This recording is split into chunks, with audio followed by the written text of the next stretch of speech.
del Sol, algo que desde luego es absolutamente absurdo. El acceso a los polos es, como ya dije antes, prácticamente imposible debido al problema de la orientación y las infranqueables barreras de hielo. Asimismo, los vientos polares hacen prácticamente irrespirable el aire en la zona.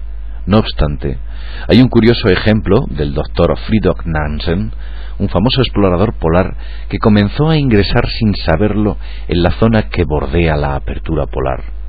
Según Nansen, conforme avanzaba hacia el polo en una misma dirección, comenzó a registrar hechos muy extraños.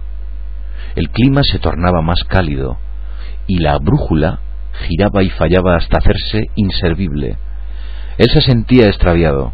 Posteriormente se encontró con tormentas que arrastraban polvo y más adelante con extrañas huellas de animales, que él definía como huellas de zorros, lo que llevó a admitir que se hallaba completamente perdido. Al reemprender la marcha en dirección opuesta, cosa que felizmente pudo realizar, al final se encontró nuevamente con el clima helado y abundantes nieves donde la brújula le volvió a guiar. Nansen fue Premio Nobel de la Paz y murió en 1930. Este famoso explorador murió sin saber que había accedido al borde interior de la Tierra.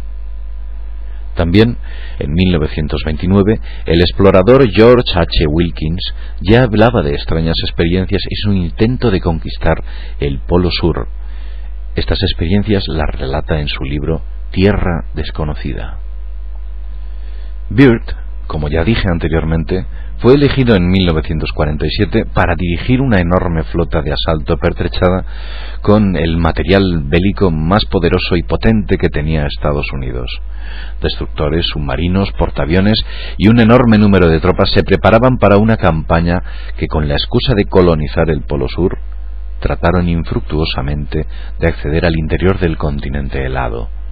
No obstante, Byrd parece que tuvo un cierto éxito en otras operaciones de exploración en el área antártida, volando sobre el Polo Sur en 1929 y encabezando expediciones antártidas entre 1928 y 1930, así como en el 33 y el 35. Fueron curiosamente magnates como Ed Elsenford y John Rockefeller quienes financiaron con más de $400.000 de entonces dichas expediciones. Curiosamente, y como si de manera deliberada se omitiese en la historia de Byrd, la Sociedad Alemana de Investigación Polar invitó a Byrd a Hamburgo en una conferencia efectuada en 1938 a la que asistieron 84 personas, entre las que se encontraban importantes exploradores antárticos alemanes como Alfred Richter, así como prominentes miembros de las SS. En aquella reunión se visionó una película en la que se mostraban los importantes descubrimientos efectuados en la exploración antártida por parte de los alemanes. En dicha conferencia ya se hablaba de la falsificación de los viejos mapas noruegos para anexionarse indiscriminadamente territorios que desde luego no habían explorado, así como la observación de enormes zonas libres de hielos y con vegetación y fauna próximas a una enorme cavidad. Posteriormente, Byrd fue seleccionado como almirante en 1947, quizás para eliminar la supuesta base 211 alemana, último bastión nazi en la Antártida.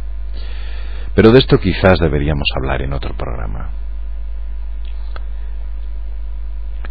Según ciertos investigadores, tales como Eduardo Elías, ingeniero que mantiene la tesis de la Tierra hueca, las auroras boreales, de las que se desconoce hoy en día su auténtica naturaleza y de cuyo enigma se ha escrito en numerosos libros sin finalmente resolver este problema, se forman al chocar los rayos del Sol interior cuando salen por las aperturas polares y rozan con la atmósfera, produciendo una ionización fosforescente en los cielos.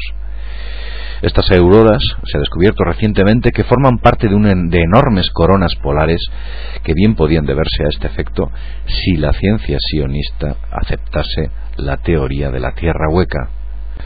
El 17 de febrero de 1961 fue lanzada desde Baikonur sobre el mar Aral una nave orbital rusa. En dicho día y los 7 días subsiguientes, estaciones de rastreo europeas situadas en Uppsala, Bochum y Turín, además de otras, registraron las conversaciones entre la pareja de cosmonautas y su estación en la base de la Unión Soviética. Mientras orbitaban sobre Europa, en la tarde del 24 de febrero de 1961, otras estaciones rastreadoras en Bochum, Meudon y Turín escuchaban los siguientes mensajes. La pareja de cosmonautas describían su condición física como buena, pero agregaban que su provisión de aire era insuficiente y que las luces estaban presentando fallos. La voz del hombre informaba que las agujas eran virtualmente imposibles de leer en ese momento, añadiendo que las señales de radio eran débiles, pero que la cápsula se mantenía en la órbita prescrita. De súbito, la voz de la mujer irrumpió excitada y dijo: «Mira por la puerta, mira por la ventana, mira por la ventana. Ya lo tengo».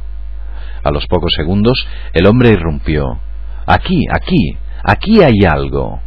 Al cabo de 3 segundos después, se escucharon estas importantísimas palabras: «Si no hubiésemos salido fuera de la Tierra, nunca hubiéramos sabido de esto. Es difícil de creer». Aquí se presentaron interferencias que hicieron las voces fragmentarias e inteligibles, hasta escucharse nítidamente la palabra hueco, que se aceptó que fuera el nombre en código de la base rusa que contactaban. La comunicación quedó rota, siendo a las 8 de la tarde, hora de Moscú. La pareja de cosmonautas rusos nunca pudieron regresar a la Tierra y quedaron supuestamente flotando a la deriva e incrementando así el número de bajas soviéticas de la llamada conquista del espacio. Demasiadas coincidencias. Según exhaustivos cálculos solares que Eduardo Elías nos muestra en su magnífico libro La Tierra Hueca, el tamaño del Sol interior debería tener un diámetro aproximado de unos 40 kilómetros. Asimismo, afirma que en el interior de la Tierra no existe ni noche ni cambios estacionales significantes. Además, las temperaturas son, para equilibrar la del Sol interior, el promedio de temperaturas de nuestro planeta externo, considerando día y noche, verano e invierno, en la superficie del mundo exterior, por lo que se concluye que las temperaturas predominantes en el mundo interno es la que conocemos en el mundo exterior como primaveral en zonas semitropicales. Esta exposición ya se está alargando mucho, pero podríamos hablar de numerosas pruebas adicionales, como los llamados dioses hiperbóreos, que venían más allá de las auroras boreales. Asimismo, se han encontrado en icebergs, plantas, semillas y vegetación congelada, imposible para las zonas de procedencia de los mismos, ya que eran de marcada característica tropical. Cierto tipo de polen tiñe grandes extensiones de las zonas polares.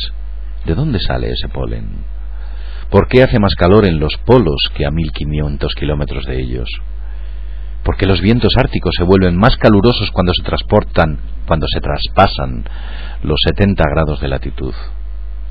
Asimismo, hay misteriosos vientos cálidos que vienen del norte, como el llamado Fon groenlandés. También existen numerosos testimonios polares en los que se observan millones de aves volando hacia el norte en lugar de hacerlo hacia el supuesto cálido sur. Decir que en la actualidad la principal base antártida, las principales bases antártidas son rusas y sobre todo norteamericanas. Estas, vinculadas a los intereses militares más que a la ciencia social, pese a la propaganda que envuelve dichas bases, curiosamente, Michael Zemalin, el director del proyecto marciano del MSSS, el principal encubridor de la verdad marciana y de los enormes descubrimientos de la vida animal y restos de civilización efectuados en Marte, así como la relativa y benévola actitud del clima marciano, fue en su día un importante científico que desempeñó su labor durante casi 20 años en el NSF de Estudios Polares. Muchas pruebas que me dejo en el tintero. Observaciones marcianas que demuestran que en los casquetes polares aparecen en ocasiones un brillo exagerado imposible de ser producido por el albedo, y que corresponden a los rayos solares del Sol interior que también Marte tiene, como todos los planetas.